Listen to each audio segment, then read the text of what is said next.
평생을 앞만 보고 달려오신 여러분, 32년 은행에 있으면서 이런 처참한 광경은 저도 처음 봅니다. 은퇴를 앞두거나 이미 퇴직하신 분들이 가장 많이 꺼내는 꿈이 하나 있습니다.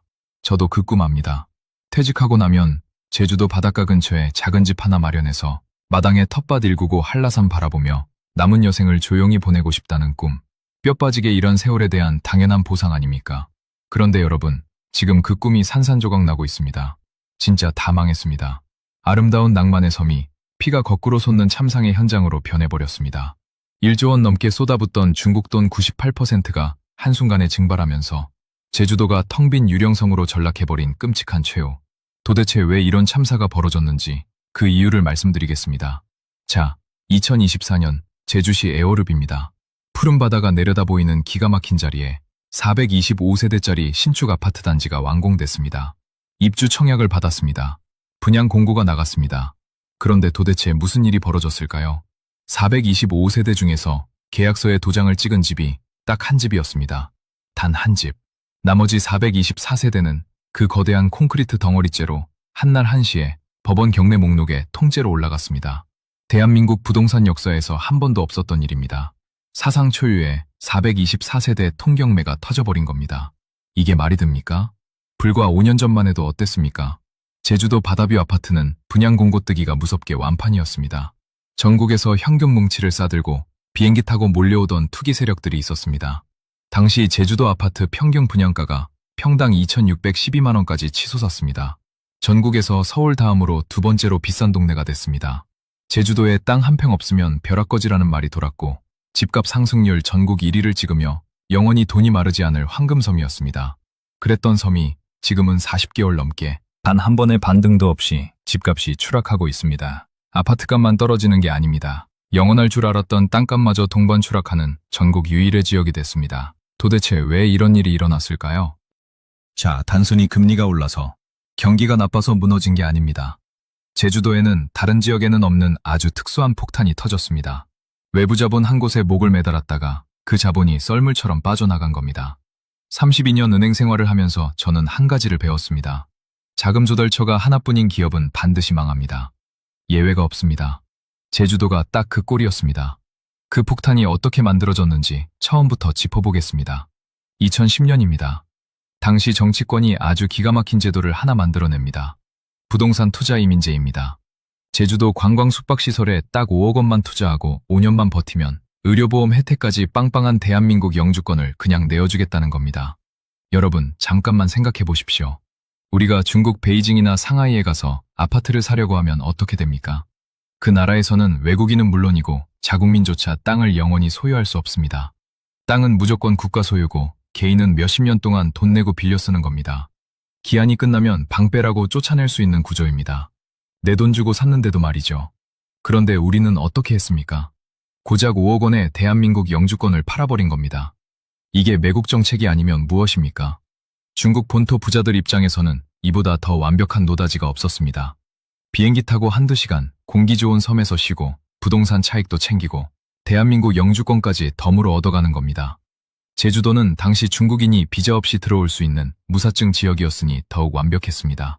소문이 대륙으로 퍼졌습니다. 어마어마한 돈이 밀물처럼 쏟아져 들어왔습니다. 10년 동안 무려 1조 원. 1조 원이 제주도 땅을 휩쓸었습니다.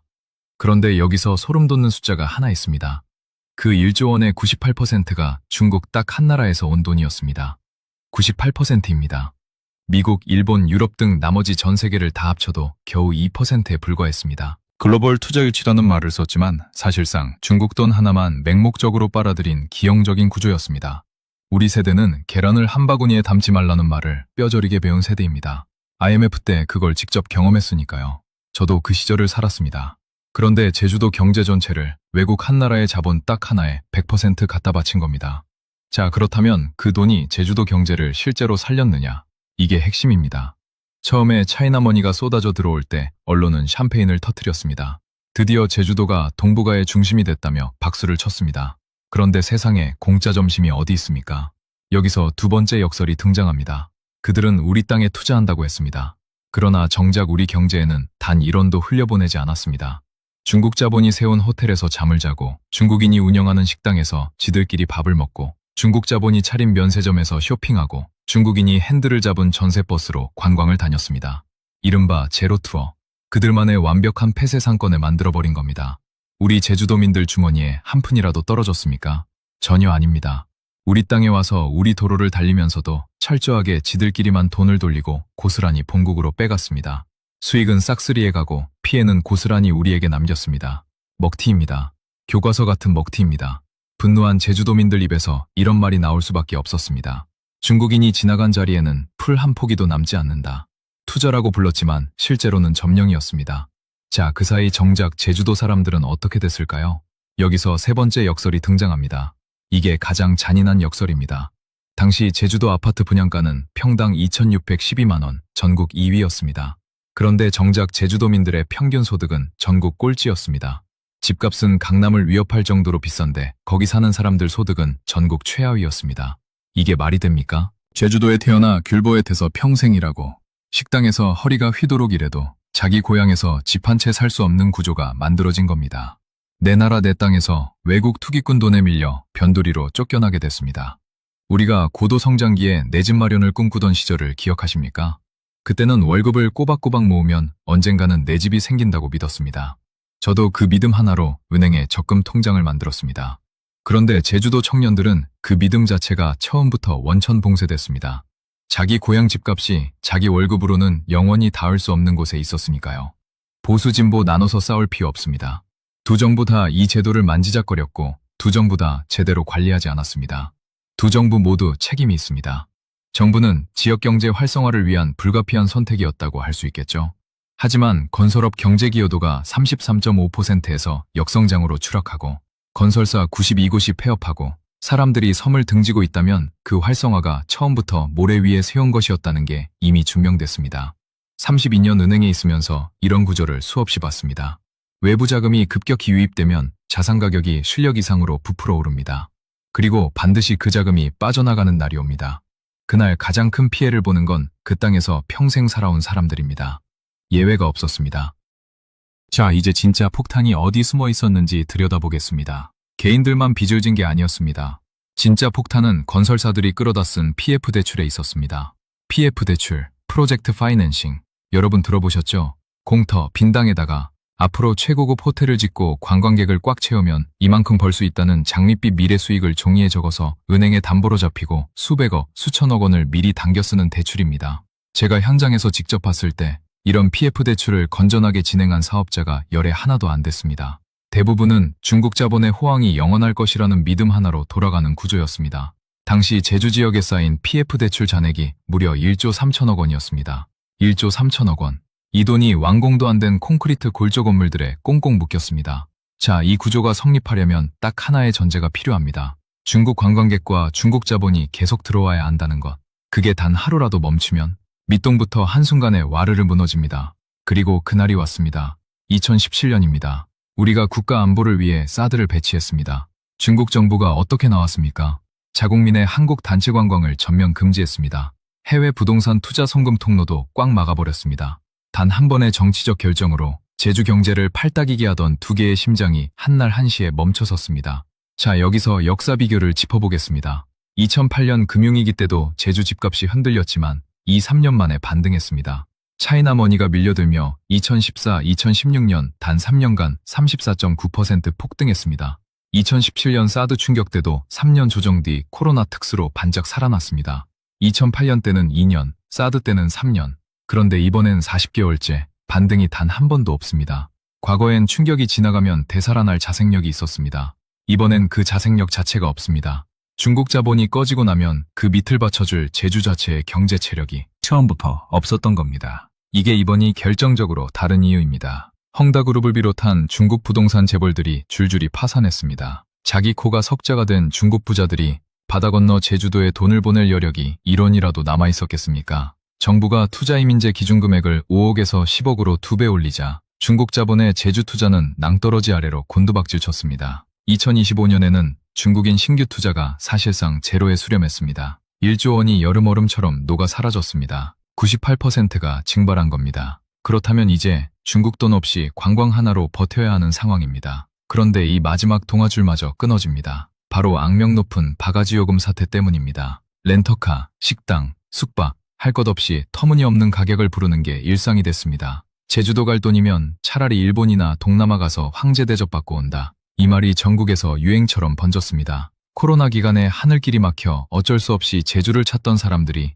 해외여행길이 열리자마자 미련 없이 등을 돌렸습니다. 서비스를 고칠 생각을 단 한 번도 안 했던 대가가 이렇게 돌아온 겁니다. 결과를 보겠습니다. 2024년 제주 경매 물량이 역대 최고 수준인 8,244억 원어치 쏟아졌습니다. 2008년 글로벌 금융위기 이후 처음입니다. 그런데 그중 실제로 팔린 건 23.3%에 불과합니다. 경매에 나온 물건 5개 중 4개는 아무도 사지 않았다는 뜻입니다. 경매 낙찰가율, 전국 꼴찌입니다. 전체 용도 기준으로 45.5%입니다. 전국 평균이 66%대입니다. 그런데 제주도는 45%입니다. 감정가 1억짜리 집이 4,500만 원에 나와도 아무도 손들지 않는다는 뜻입니다. 이게 시전입니까? 이게 정상입니까? 악성 미분양, 즉 다 지어놓고도 팔리지 않는 빈집. 2026년 2월 기준으로 제주도에만 2,213호입니다. 역대 최고치를 매달 갈아치우고 있습니다. 2020년에 921호였던 게 지금은 2,213호까지 치솟았습니다. 5년 만에 2.4배입니다.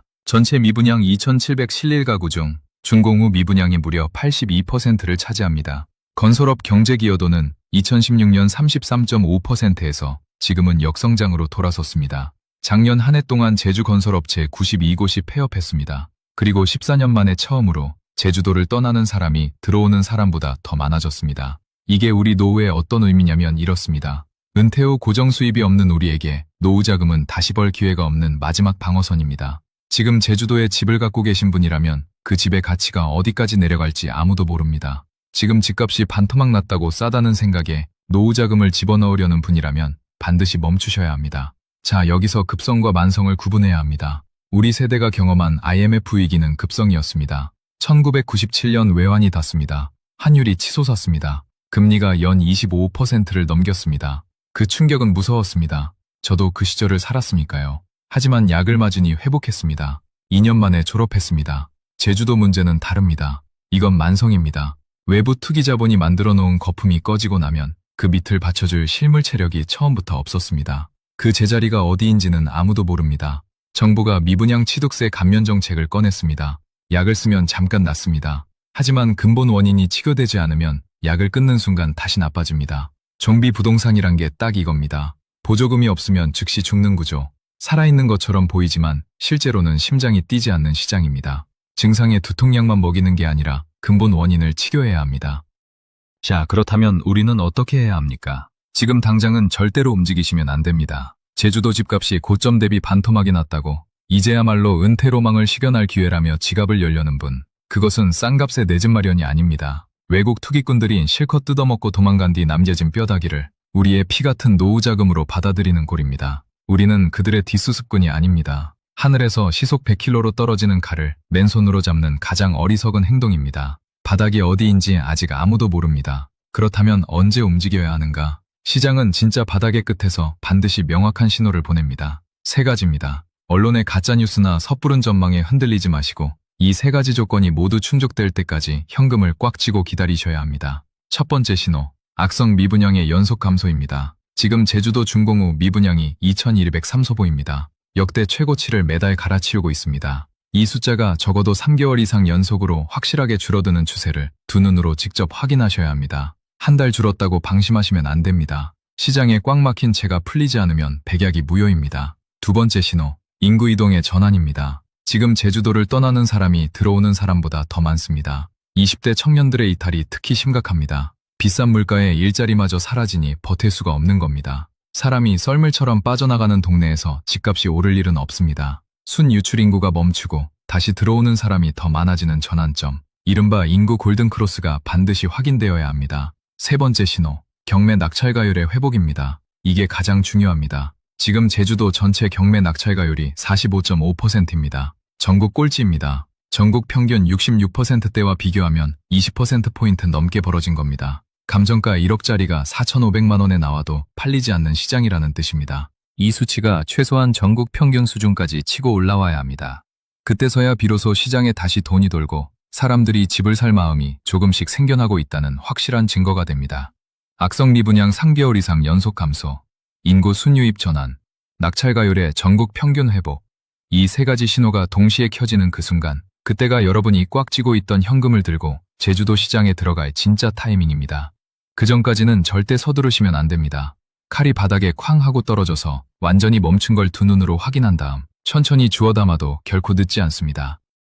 자, 여러분. 제주도 문제는 단순히 한 지역 부동산 문제가 아닙니다. 고작 5억 원에 대한민국 영주권을 팔아넘긴 정책이 이 비극의 씨앗이었습니다. 수익은 그들이 싹쓸이해 가고 거품이 꺼진 뒤에 찌꺼기는 고스란히 우리 서민들 어깨 위로 떨어졌습니다. 지금 당장 영주권만 쏙 빼먹고 사라진 자들의 영주권을 박탈해야 합니다. 그들이 투기 차익을 노리고 남겨둔 텅 빈 건물과 땅덩어리에 징벌적 세금 폭탄을 때려 국고로 환수해야 합니다. 다른 선진국들처럼 외국인이 우리 땅을 함부로 소유할 수 없도록 강력한 상호주의 법안을 당장 통과시켜야 합니다. 그런데 여러분, 그 법이 저절로 만들어집니까? 우리가 목소리를 내지 않으면 정치권은 움직이지 않습니다. 이 영상을 보고 계신 여러분 한 분 한 분이 지금 바로 댓글란에 여러분의 시퍼런 호통을 남겨주십시오. 우리는 투기꾼의 뒷수습꾼이 아닙니다. 우리는 평생 이 나라를 일으켜 세운 세대입니다. 그 목소리가 모이고 모여야 나라가 바로 섭니다. 은퇴 후 고정 수입이 없는 우리에게 노후 자금은 다시 벌 기회가 없는 마지막 방어